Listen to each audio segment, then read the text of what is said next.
accomplished writer, of course, but she's also done a lot of exciting things with her literary career. She has a whole plethora of different books, diverse fiction. She's also been a celebrity reporter and editor for teen people. She's contributed a wonderful number of articles to Cosmopolitan and Vogue, and there's very little that Sona Charaipotra has not achieved. And to top it all, she is, of course, an MFA in creative fiction from the New School and has a master's in screenwriting from NYU. And if that's not a mouthful, when she's not cooking up a literary storm, she's literally cooking up an actual storm. So welcome to the UAE and welcome to Abu Dhabi, Sona Charaipotra. Thank you. All the way from New York. We are so pleased to have you. Thank you for having me. Sona, I think you would have guessed that I left out possibly the biggest part of Sona's introduction, which a lot of people have asked me about, is that her wonderful novel and her wonderful book, Tiny Pretty Things, and of course the sequel, Shiny Broken Pieces, were both the subject of a Netflix series as well, and I know it's wildly popular because I've had a lot of people ask me about, is it the Sona Charaipotra who is off Netflix, and I think that's the power of the audiovisual medium as well today. So, I think it's wonderful. It's a wonderful way to bring your stories to an even larger and wider audience. And if I could just start with that, Sona. As I got ready to do this session, I was reading one of your latest novels, How Maya Got Fierce, and I wanted to open this session by asking you to tell us a little about how Sona got fierce. Yeah, I thought that would be good because How Maya Got Fierce is very much about her finding her voice, changing and shaping her own narrative. So if you could tell us, how did you end up being the author, Sona Charaipotra? It's been an adventure. So my parents, like many South Asian parents or families, they're both pediatricians. They had their own practice in New Jersey for more than 30 years.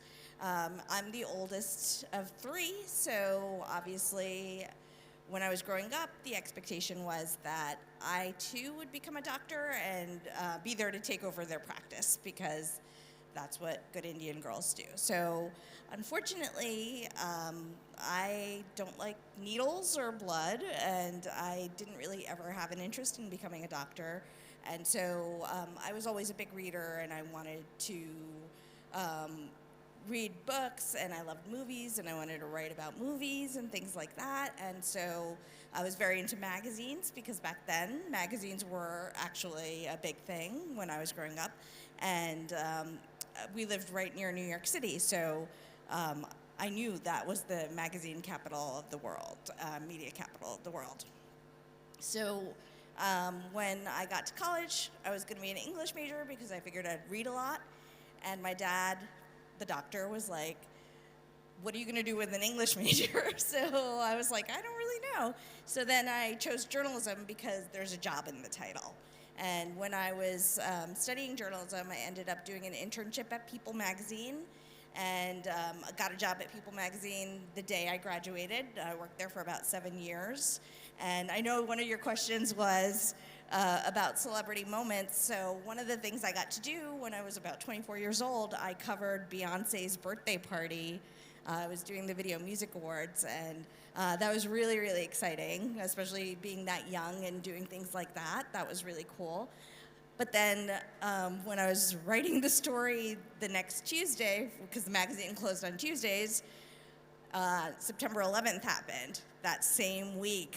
And then I spent the next 24 hours interviewing people who were trying to find their loved ones, writing stories about the people that were missing, 9/11 and things like that. And it was a sharp change in perspective for me. And it was just a wake-up call, sort of. And at that point, I started getting my master's in screenwriting at New York University and trying to write screenplays. Screenplays are really hard to sell, but also, as a brown person, there's not that many people of color in Hollywood, but also specifically South Asian people, there's pretty much no one. And to kind of give you a time frame for this was about the time when Mira Nair's Monsoon Wedding had come out, and it was a big hit. So then everybody was like, yes, we want a brown girl movie. And so I ended up working on a project for a year with MTV Films. And then Bride and Prejudice came out, which was also Aishwarya Rai's movie. And that one didn't do well, so then no one wanted a brown girl movie. And that's how Hollywood works. It's like whatever's the hit of the moment, that flies, and then when it's gone, it's gone. So at that point, there was a writer's strike too, and there's currently one as well in Hollywood. So I ended up trying to figure out what to do next. And my husband, who's also a writer, said, why don't you write that story as a novel? And so I said, okay, but it turns out I didn't know how to write a novel. So then I went to get my master's degree again, and my dad was pleased because I was getting all these master's degrees and he wanted me to get more education, but it was this time in fiction, so it was still not, obviously, medicine. So, but I studied fiction at the New School. I met my co-author for Tiny Pretty Things there, and this is the book. And we call, yeah, it's Danielle Clayton. We literally started talking, and she mentioned that she taught at a ballet academy in Washington, D.C. She was an English teacher there, and so she got to be like a fly on the wall, watching the lives of these students as they competed with each other but lived together in this insular world, like a fishbowl. And I thought it was fascinating. I'd done ballet when I was a child, but I didn't get on point. So she was talking about the world and saying she wanted to write something about it, but didn't know how to approach it. And I said, well, we should do something like Pretty Little Liars. So we ended up collaborating, and it became Tiny Pretty Things. And that came out in 2015. It was our debut novel. And for a while, nothing happened with it. I published a few other books, and then eventually there was film interest a couple times with it, and it didn't happen because anyone who's in publishing long-term will tell you Hollywood likes to option a lot of things. Nothing really gets made. So we didn't think it was going to get made. And then all of a sudden, in about 2019, we heard from them again. This is 4 years after the book came out, and they said, we're taking it to Netflix. And then still nothing for a long while, and then all of a sudden, like 8 months later, it was happening. And so that was really surreal. The interesting thing is, when that book first came out, my dad was like, it's going to be a TV show. He just knew. He was like, it's going to be a TV show. Yeah, it's like scandalous, it's juicy, yes. it's fun. Yes. It's going to be a TV show. And we were like, okay, Dad, you know, because he was always very excited to see my name on the cover. His English was his second language. It wasn't perfect by any means. And so he was always like, I don't understand your books, but I'm excited. And when I wrote for magazines for a long time, he'd put the magazines in his office, and his patients would be like, oh, I saw your daughter's article. And he was always just very excited about that kind of stuff. Unfortunately, he passed away before the TV show came out, but he would have been thrilled. He still knew you were doing Yeah, it. he knew it. He was just Yeah, like, yeah. it's going to be a TV show. No, I think And it was that's very, amazing. very exciting. Like, it's Yeah. just, it's very rare to have that experience, Yeah. and I'm so grateful for I it. think I have to add to that the fact that what the audience may not know is both of Maya's parents are both pediatricians. Yeah, they're both, And it was they're always both their doctors. wish. It was always their dream that Maya becomes a doctor as well. And Yes, instead, yeah, you pursued a writing career. Yes, So I yeah. think to have that praise and acceptance from, your parent Well, must have so- meant the world to you. Yeah, so they both wanted me to be a doctor. When I wasn't a doctor, they wanted my sister to be a doctor. She was not a doctor. She's a talent booker for a show called The View. And then my brother did animation. He works for NYU now doing animation stuff. And then even my husband is a writer. So none of us became a doctor at all. So Well, I'm very glad, Maya. We wouldn't have you with us here today, so I'm very happy. We were talking a little about tiny, pretty things, and I think something as an author that I've always wondered about and we get is we live in an era where, of course, the audiovisual element, as we spoke about, is sort of omnipresent and is ever prevalent, and people are always saying, oh, I watched the show vis-a-vis I read the book. And so obviously being an author, I'm dying to ask you, how do the two play out for you? As far as, is it just in terms of getting the narrative, getting the story across, and the form is irrelevant? Or would you say, have you encountered reader's block, where people are just not reading enough these days because everybody wants to watch a show? So has Netflix actually, or Amazon actually, killed the novel? I don't think so. I mean, definitely having something that is a book and becomes a TV show expands its audience, because there are a lot more people who will watch something than read something. That said, they do exist as two separate entities. The book is quite different from the show. The book is definitely meant for teenagers. The show in the United States was TVMA, which means it was meant for adult audiences, and it was very different. Speaking as a writer of color, they did change a lot of things about the characters as far as the characters' experience goes. Danielle and I worked very hard not to turn the characters into stereotypes, and I think TV loses some nuance in that way. It does. So it was just really fun to see it come to life, and I just had to go into it knowing it was going to be a different thing, its own entity, so to speak. We did get to go to set in Toronto and spend a couple days there and meet the cast and things like that, and that was really amazing, because it's like the character that lives in your head has popped out and come to life, and that was very surreal, for sure. I mean, That's amazing. Yeah.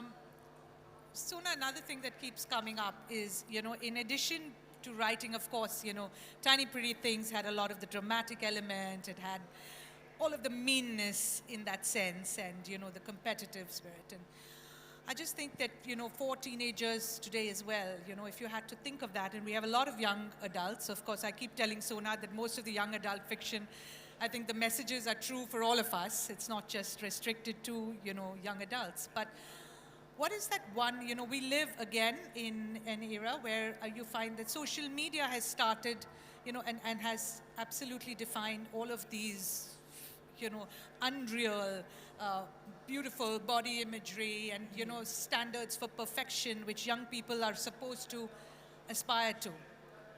And most people fall short. So I just wanted to ask you how, when you wrote Tiny Pretty Things, in terms of that element, if you could tell us a little bit about the, how do we really address that? Get teenagers, is that important for them to feel, in their own skin, feel comfortable in their own skin? 100%. I have a 13-year-old daughter, and it's very interesting to me to see just the dynamics, how they play out between her and her friends. And she's not allowed on social media yet, and I've done that very purposefully, because I feel like, I'm an editor at a magazine that's a parenting publication. It's called Parents in the United States. And we've written about the topic, about how social media impacts especially teenage girls. It impacts everybody. It impacts adults. We're constantly online. We're living online pretty much these days, and we need to sort of, even ourselves as adults, learn how to curb our social media usage, because otherwise, you can spend hours of your day doom scrolling. But for teenage girls especially, because their brains are still very much in a developmental phase, it's altering the way they see the world, and it's causing things like depression, anxiety, eating disorders. All of that is known fact. It's been studied. So I think we were very conscious of what we were doing when we were writing this book. Especially ballet, is a sport. And the way we wrote about it in the book, we showed what the expectations are on these kids and the toll it takes. And in the book, one of the main characters, the three girls, grapples with an eating disorder, and I researched that, and I had doctors read like the parts that we wrote about the eating disorder and stuff. And in the TV show, it's interesting because it's one of the boys that has the eating disorder, which I think is very fascinating that they made that switch. And I think it's really, actually, it says a lot because in that world, they are also impacted in that way. And also, I think now in everyday life, teenage boys are grappling with the same kind of things too and the same kind of issues. I still think it's more dramatic for teenage girls, but I do think it happens to boys too. But whenever I'm tackling something like that, I always try to be very thorough in my research, and I always try to have, for example, this book, Symptoms of a Heartbreak, it's about a teenage doctor. Yes. I did a lot of research. Yes. Even though my parents are doctors, I still researched, and I had other doctors read the book because it's about cancer. So. No, I mean, I think, research is always critical when we address these, and I think what I loved about the books is the fact that while, it just can't be dismissed as young adult fiction very often, and the kind of all the undertones are very, very serious topics. Obviously, I love the fact that you've brought it to the table as well, as much as we embrace diversity and we want to see people, in a healthy spirit of competition. And I think it brings out all of these, the pressures on young people today, which I think is what's so wonderful. But the other thing that I really loved, ironically, is the way you write about love itself, Sona. So when you write romedy, and I call it, in terms of your romance and of course the drama as well. And I know that it's difficult because in young adult fiction, again, it is always alluding to, it is that gentle sense and the sweetness that you bring in your writing and description of, literally a beautiful, scene in Maya Got Fierce is, the young female protagonist and her, the boy who, they haven't even said, I love you, but it's just the sense. And there's something very, very sweet about what's unsaid. So I think you have a huge talent for romance, and I'd like to lead it to Symptoms of a Heartbreak. If you could tell us a little bit about, when you write romance, your process and teen romance. So Symptoms of a Heartbreak is about Sarah Sakel. She's a 16-year-old girl genius, the youngest doctor in the United States. And she's sort of an homage to my parents because they really wanted me to be a doctor, and I just couldn't do it. But I could write a character who was a doctor. And so the thing is, it starts with her first year as an oncology intern at the same hospital that her mom works at, and she's the head of pediatrics at the hospital. So her mom's constantly there sort of supervising her life, which I think is a very desi mom trope in a way. I'm sure it's also very, sort of a universal trope for a lot of moms of color. But in any case, it's her first day of that internship, and she meets a boy on the elevator, and he thinks she's a patient, because why would she be on the oncology floor except if she was also a patient? And they sort of strike up a friendship, and eventually he learns that she's not a patient, she's his doctor. And by then they're pretty smitten with each other. So it's a hard place to be because she's learning about being a doctor and learning about life and death, but she's also learning about love at the same time. So it's a complicated situation. But in so many ways, I think the thing about young adult literature is it's about those firsts and lasts, like those last moments of childhood, but also those first moments of adulthood when you're learning to grapple with so many different things. And I think that's what's so cool about young adult literature. I think it really is celebrating those moments and they can be so small, but they can be huge at the same time. And you're really learning how to be a person in so many different ways at that age. And I think romance is a part of that too. Like you're learning how to interact with other people and how to become your own person. Absolutely. I mean, I couldn't agree more. I think it's, and that's what is so beautiful, is that it's about this nuanced approach. It's nothing as blatant, and it's actually very difficult, I know, to write. Yeah. And which is what I love, because, it's not just point A to point B, but it is all those little shades that allude to something that you never see the ending sometimes, but it's still very much an emotion. And for the people involved is very significant. So well done on writing those lovely romantic romances as well. So now my next question is, you've traveled from very, very far away. You're here from New York. And I think for many of us sitting in the audience today, of course in the UAE, we all have this sense, Sona, of home, our own definition of home. Home not really being static, but dynamic and ever evolving. And I said, I have to ask you, I know you've lived again in different parts of the US. You were born in Iran. You live in the US. Your husband has been literally from all over the globe. And I'm fascinated, and I want to ask you, what is that sense? What is that sense of home? How do you define it? What grounds you all, and what do you really define as home?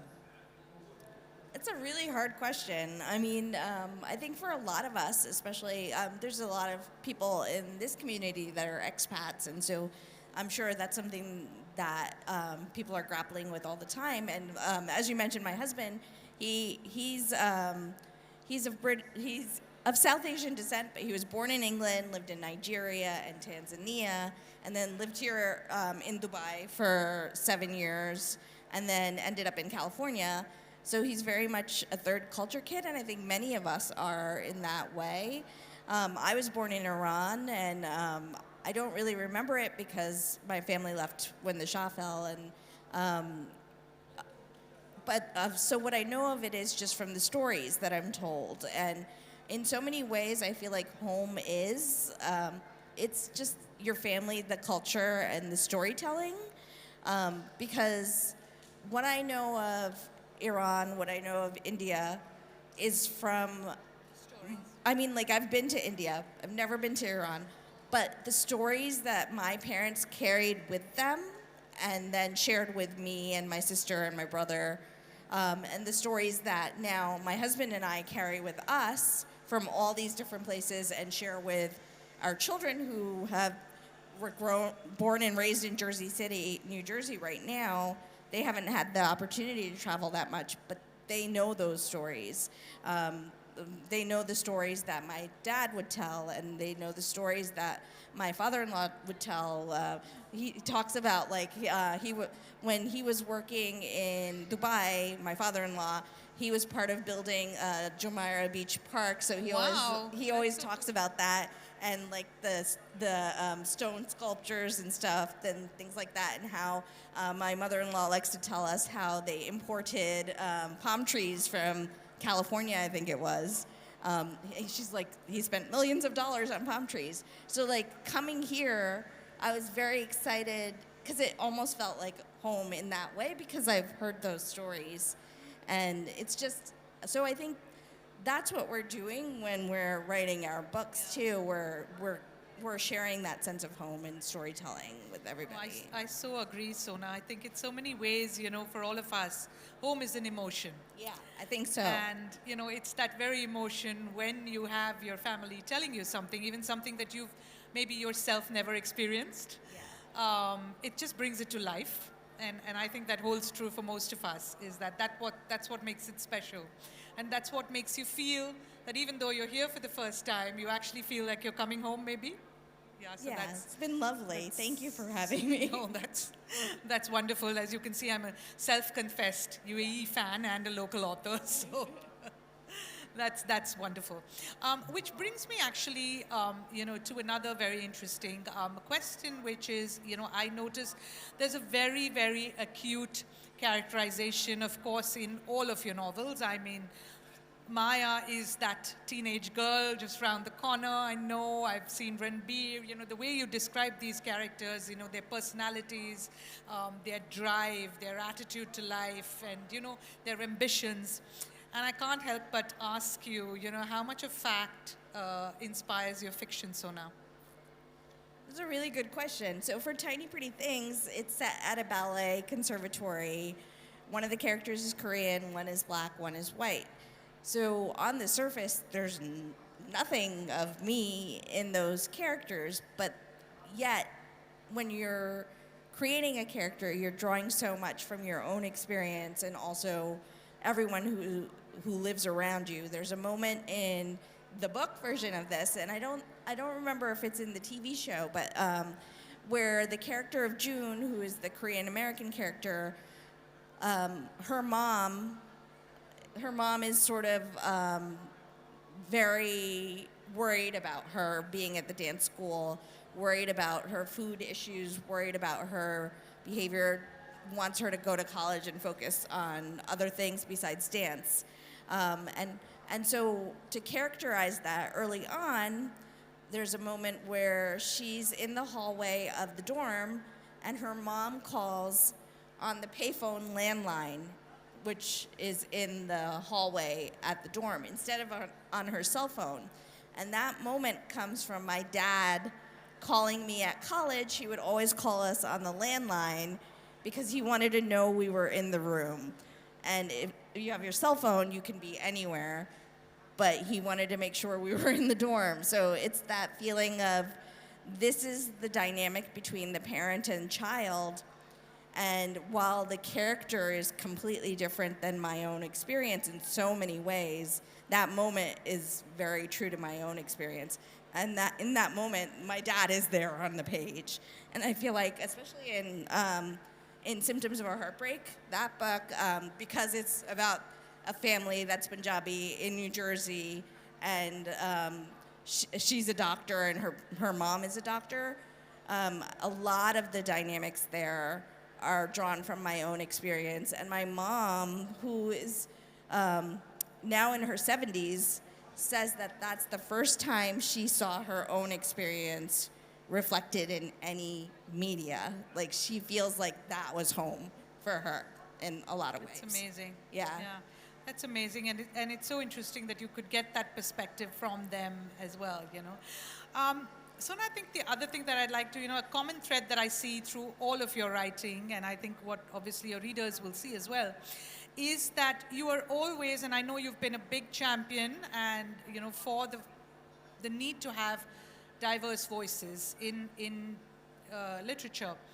And I think that's a huge movement, and it is absolutely, something that is so needed, and I completely appreciate that.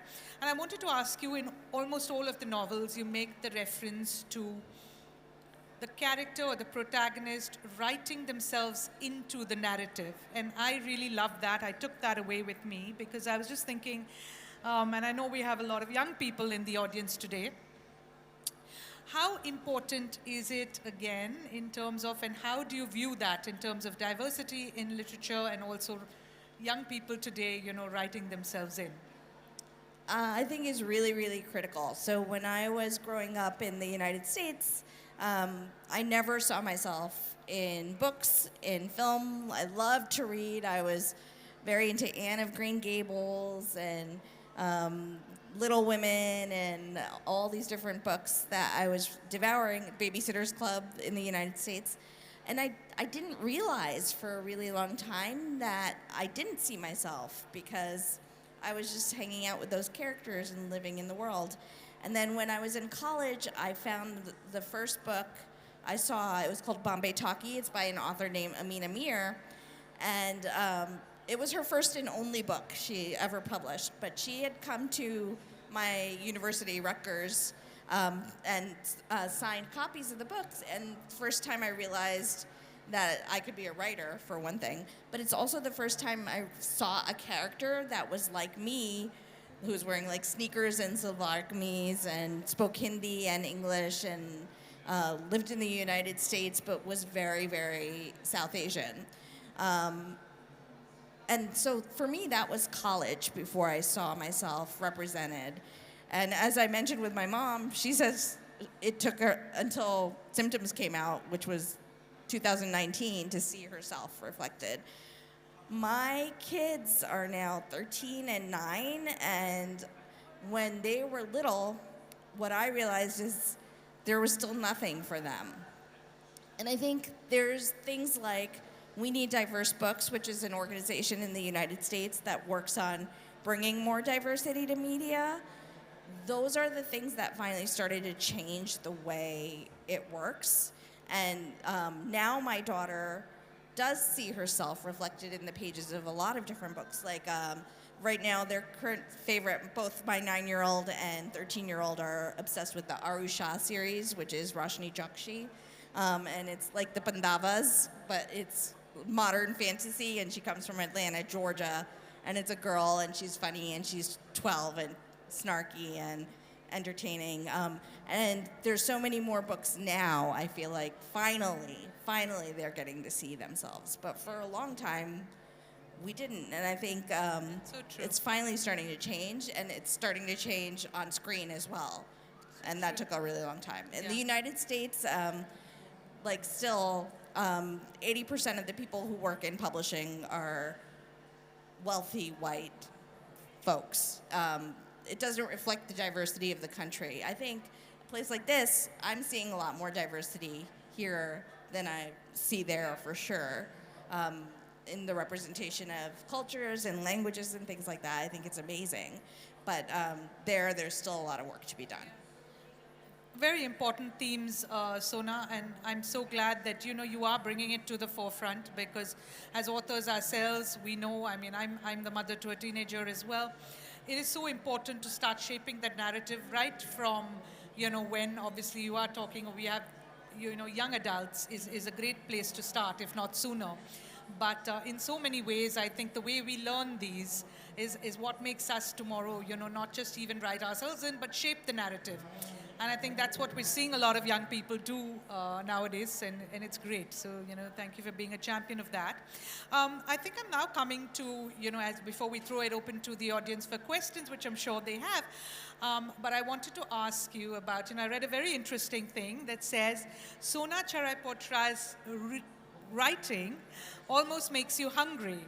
And I remember the first thing I thought to myself was, how can that be? These books are not about food, until I read them. And I realized that the way you describe food and the role that food has as almost one of the central protagonists in those novels is just absolutely, it's mesmerizing. And yes, your books did leave me hungry, also hungry for more writing. But tell us a little about food and the role of food, culture, community in your writing, Sona. That's so interesting because I've been working on screenwriting stuff recently, and I have a mentor who's a producer, and she was like, we need to work on your brand as a writer. And I said, I know my brand as a writer. I write hungry girls, and they're hungry in all the ways. They're ambitious, they have goals, they're hungry to reach their destination in that way, but they also love to eat. And I was mentioning to you earlier that there's one negative review of Symptoms, and it was like, why is this character always eating? But I think food is so much a part of, especially South Asian culture, but I think of a lot of culture, and it's a way for us to share community and to share culture and convey. For my family, food is essentially love. It's in Symptoms, there's a dadima, and she's always feeding the family, and that's her way of being part of that community is through food.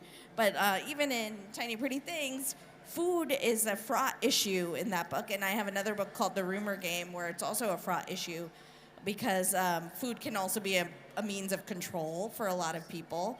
And so in this book, especially in Tiny Pretty Things, it's definitely present in that way. But then one of the romances in the book between June and her boyfriend, he also conveys love through food, and he tries to help her with her issues with food, and I think that's reflected there. But I think food is like a large part of the way I communicate love and the way my family does, and I think it's also just fun and I mean, I loved delightful. it. And frankly, if Marcel Proust could do the Madeleine, why not Sona's Kati rolls and the sizzling Kati rolls? Yes. So I absolutely, I loved it. I think there's a lot of good food in all of those books. Yeah, Food is and, very and much. for New York books, like if for Tiny Pretty Things is New York, How Maya Got Fierce is also very New York oriented, and New York is such a food city.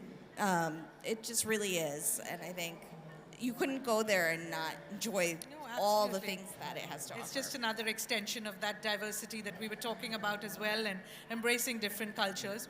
Having said that, Sona, I think we've had a wonderful, sort of touched on all of the books, and I'd like to open up if there is anybody in the audience who would, of course, have a question. I don't want to leave this session without that. If not, we will.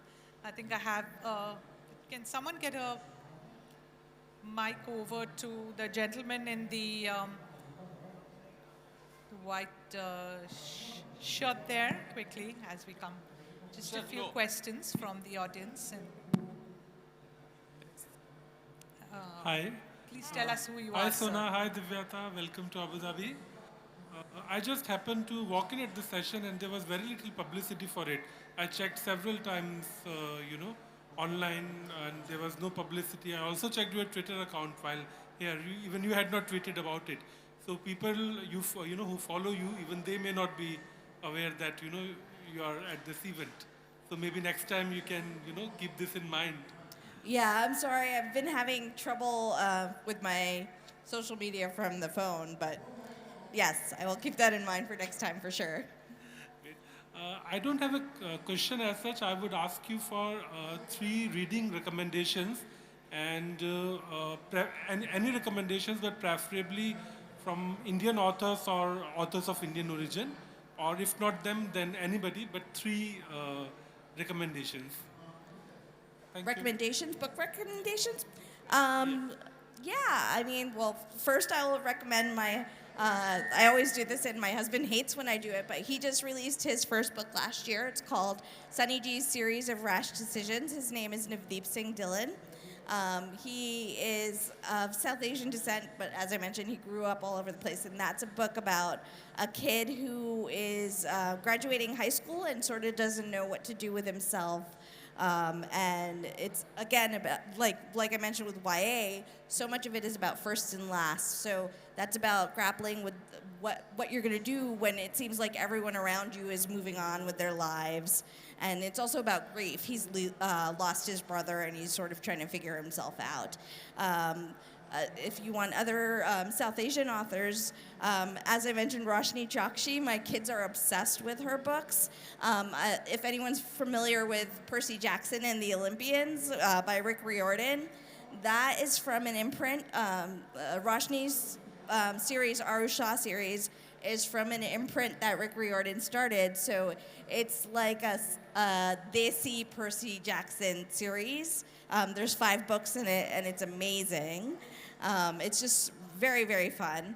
And then another South Asian author who was supposed to be here but is not here was Nikita Gill, and her work, she's a poet, and she tells narrative stories through her poems about gods and monsters, and her work is just stunning, and I think it's for sale here this week, so pick up a copy of one of her books if you can. Also, I'll mention I have an anthology, came out this week, and I also probably didn't post about that because I've been trying to do social media from my phone. But this is an anthology of 14 different South Asian authors, who, all writing YA. And Nikita Gill is one of the authors in it. I have a short story in it. But there's 14 other, and they're all from across the South Asian diaspora, from the U.S., from Fiji, from Pakistan, from India, from the UK, all across the diaspora, and it's fantasy stories, and they're brilliant. Thank you. Thank you so much. Kamal, you had. Okay, I think we're. Oh, hi. Pause. I just wondered if you could talk a little bit about how you felt when your characters and your storylines were changed by Netflix. What were the feelings? Were you happy to let your little darlings go, knowing that they were going to have all this fantastic audience worldwide? Or were you disappointed that they changed it? I mean, I think I was a little bit of both because I think there was some changes that they made that were really interesting. Like, for example, the eating disorder storyline went to a male character, and I think that elevated in a long way because we've had a lot of conversation now about girls and eating disorder. It's rare to see boys and eating disorders addressed. So I thought that was an interesting change. There were some things, some elements of the story that we worked really hard on, just as far as nuance goes, as far as race and class and those dynamics. And I feel like some of those sort of fell out of the TV aspect of things, which was a bit disappointing. And also, so one of the most interesting things, so we got to see the pilot about 3 weeks before everybody else. And so I decided I was going to watch it with my sister and my mom. And so we turned it on. And one of the first scenes, there's some bare bums on the screen in the US version. I don't know what it looks like here. But that's definitely not in the book. So my mom was like, I don't remember that. And I was like, that's because it's not there. So that was definitely an adventure. And it was fun to watch because you have to sort of look at it as its own entity and like enjoy it for what it is. You're not always going to have control over it when Hollywood takes something. I do have a couple of other projects that have since been optioned and things like that hopefully if it moves forward, I'll get to be more involved in. And I think I would like to be more involved in the process at that stage. I think that's always a fear of it getting hijacked. I don't know how we're doing on time. Can I take that last question? Or I think we're running a little late now to the other. Yeah? Can I get the last question in, please? Thank you, ma'am. Sona, can you hear me? Yes. A little bit. Okay. I'll be loud. How has your journey been as a mother and as a writer? So are you growing in your capacity as a writer with your girls growing up? That's a really good question. So I also write about parenting for my work life because I'm an editor at Parents Magazine. So it's always been interesting. I've been writing about parenting since the week my daughter was born. Literally one of my magazine editors from People, when I worked at People, the week my daughter was born, she called me and she said, I heard you have had a baby. So like she wanted me to write about parenting like starting that week. So I've been writing about parenting. My daughter is 13, my son is 9. And I definitely think, it definitely changes your perspective in so many different ways. It definitely makes you create whole new characters because both of my children are quite the character. They're just very entertaining and they have a very specific take on the world. And they both have very unique voices in their own way. So I think that's very fascinating.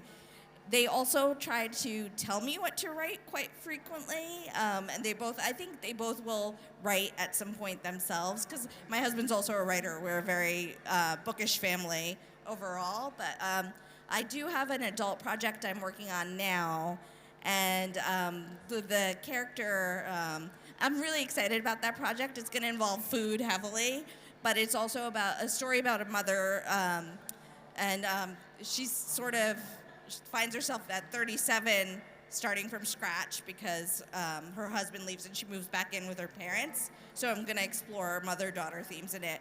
But definitely the children in that book, a lot of them I think is coming from my own experiences as a parent. And then obviously with the dynamic of her moving back in with her parents, That'll be interesting to explore. I hope I never have to move back in with my mom because I think we would drive each other crazy. But I really I love just exploring those family dynamics on the page, and in writing I'm writing that as an adult book, so I think I'll get to explore that, and I think it'll be really fun. And there's going to be food for sure.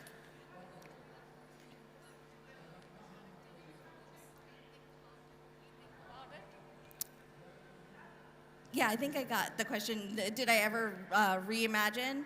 I think this lady. Yeah, I think it's yeah. There's certain things I may, if I was gonna do it again, I might change. But the good thing is you can always write something new and explore those themes differently in a different work. Like it's really interesting because if you look at Tiny Pretty Things, there's 3 different mothers in that book, and I think if you looked at them, you would be like, oh, she must not like her mom.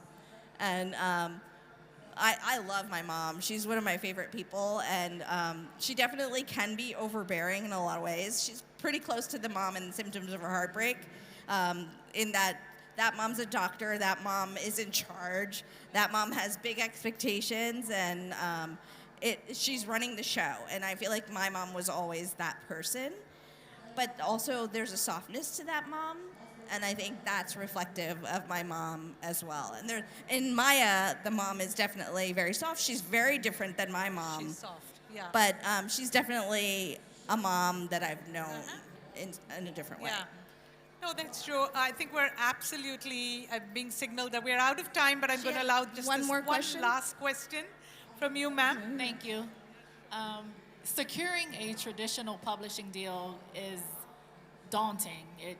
Very. Yeah, it's very scary. Can you just talk about your road to publishing a little bit, and what you went through to get a published novel? I'm gonna preface this with, I think it's more daunting now than it was then. I think in American book publishing, things have shifted a lot, and I feel like breaking in now is even harder. I do think there's more diversity in the voices now than there were even 5 years ago, which I think is amazing and I think is so important. But the traditional path is that you would complete a book, edit it like 800 times, and then the publishing process in the United States is mostly through an agent. So you would try to find an agent to represent your work, and then they would submit it to editors at different publishers, and hopefully if you get a bite, then you would get a book deal that way. I'm happy to talk more about that after that if you have more questions, though. Thank you. Because I think they're going to shuffle us off the stage soon. Yeah. But thank you so much for coming. I really appreciate thank you. everybody's. Thank you so much. And Sona, you've come a long way, both metaphorically and, of course, today, all the way from New York. And I think it's just so important, as I said, just to sum up, that, and with your new book, of course. By the way, Magic Has No Borders. Can we give Sona a big round of applause? Just launched yesterday. Thank you. Right, so that's what she's been so busy with. And it's been wonderful to be in conversation with you, Sona. I thank you for raising so much more than just young adult fiction, I think is putting it very lightly. But some of the themes and the narratives that you have raised is really, really important. So we can't wait as an audience to wait for what's next, and wishing you all the best, and thank you for being at the Abu Dhabi International Book Fair. And I just wanted to thank our translators, thank all of the lovely, wonderful audiovisual team. Thank you. There will, of course, be a book signing for Sona Charapotra at a designated signing area, which I think is right here. Right here. So if you would like to get some of those wonderful books signed, we will proceed to the signing area. Thank you, Sona. Thank you so much for having me, and thank you for your lovely question, Divyata. I really appreciate your thoughtfulness. Thank you.